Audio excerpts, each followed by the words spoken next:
فبأي آلاء ربكما تكذبان۔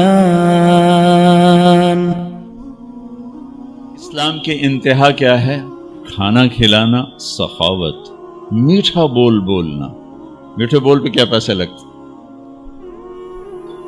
ایک میٹھا بول جو کسی کے دل کو جوڑ دے یا ہزاروں نوافل پہ بھاری ہوتا ہے، اور ایک کڑوا بول جو کسی کے دل کو چیر دے یا ہزاروں گناہوں پہ بھاری ہوتا ہے۔ اللہ نے دنیا پھرائی، زبان پہ قابو پانے والے کوئی نہیں دیکھے۔ اب ماشاءاللہ سارے حاجی ہونے والے ہو، کئیوں نے پہلے بھی کیا ہوگا۔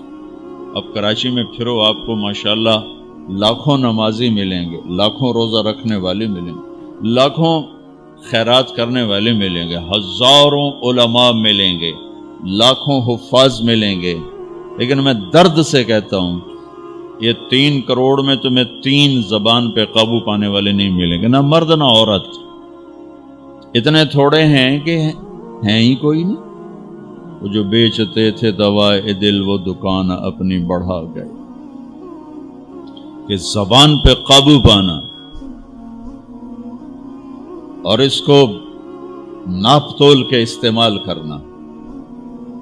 اے بھائیو، منڈی خالی ہو گئی، منڈی خالی ہو گئی۔ اللہ کا شکر ہے نماز کی منڈی آباد ہے، روزے کی، حج کی، عمرے کی، زکوٰۃ کی، علم کی، ذکر کی، تبلیغ کی منڈیاں آباد ہیں، لیکن یہ اخلاق والی تو منڈی ختم ہو گئی، دکانیں بند ہو گئیں، نہ گاہک رہے نہ دکانیں رہیں،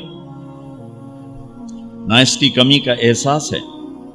کسی بھی معاشرے کو جو چیز توڑتی ہے وہ بد اخلاقی ہے، اور کسی بھی معاشرے کو جو چیز جوڑتی ہے وہ اچھا سلوک اور اچھے اخلاق، اور اس میں یہ زبان کا بول بہت بڑی طاقت، بہت بڑی طاقت۔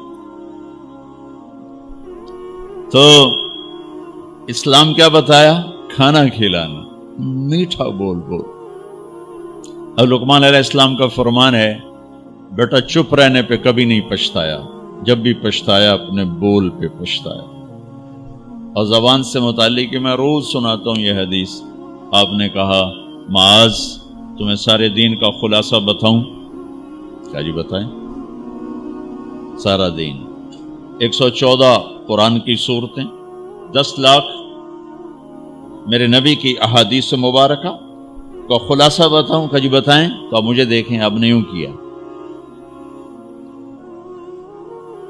معاذ کف ھذا، یہ زبان قابو میں رکھنا۔ وہ کہنے لگے یا رسول اللہ یہ زبان کے بول پر بھی پوچھا جائے گا؟ آپ نے کہا سب سے زیادہ جہنم میں دھکا دینے والی زبان ہی ہوگی۔ ثقلت کا امک یا ابن جبل وهل يكب الناس في نار جہنم الا حصائد السنتهم، سب سے زیادہ جہنم میں دھکا دینے والی زبان ہوگی۔